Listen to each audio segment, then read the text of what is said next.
சிதம்பரம் அண்ணாமலை பல்கலைக்கழகம் வேளாண் துறை மாணவ மாணவிகள் வீணாக போகிற பொருள், அதாவது நாமெல்லாம் எதெல்லாம் தேவையில்லைன்னு தூக்கி போடுறோமோ அந்த மாதிரி பொருட்களை சேகரித்து கல்லூரி வளாகத்தில் எவ்வளவு அழகாக ஒரு பூங்கா மாதிரி ஒரு சூழ்நிலையை உருவாக்கியிருக்காங்க பாருங்கள். இதுலேருந்து என்ன தெரியுது உங்களுக்கு?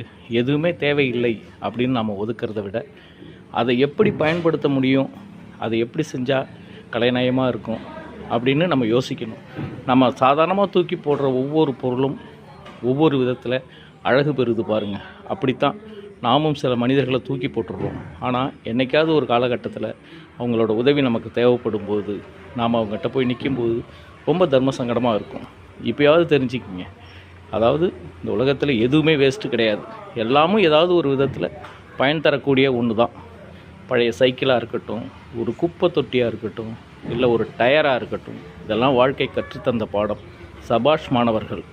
சிதம்பரம் அண்ணாமலை பல்கலைக்கழகம் வேளாண் துறை மாணவ மாணவிகள் வீணாக போகிற பொருள், அதாவது நாமெல்லாம் எதெல்லாம் தேவையில்லைன்னு தூக்கி போடுறோமோ அந்த மாதிரி பொருட்களை சேகரித்து கல்லூரி வளாகத்தில் எவ்வளவு அழகாக ஒரு பூங்கா மாதிரி ஒரு சூழ்நிலையை உருவாக்கியிருக்காங்க பாருங்கள்.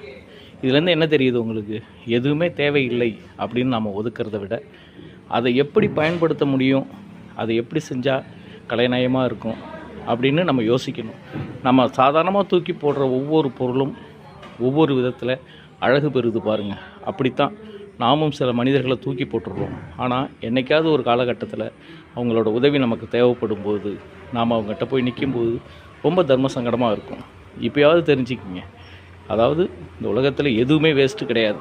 எல்லாமும் ஏதாவது ஒரு விதத்தில் பயன் தரக்கூடிய ஒன்று தான். பழைய சைக்கிளாக இருக்கட்டும், ஒரு குப்பை தொட்டியாக இருக்கட்டும், இல்லை ஒரு டயராக இருக்கட்டும், இதெல்லாம் வாழ்க்கை கற்றுத்தந்த பாடம். சபாஷ் மாணவர்கள்.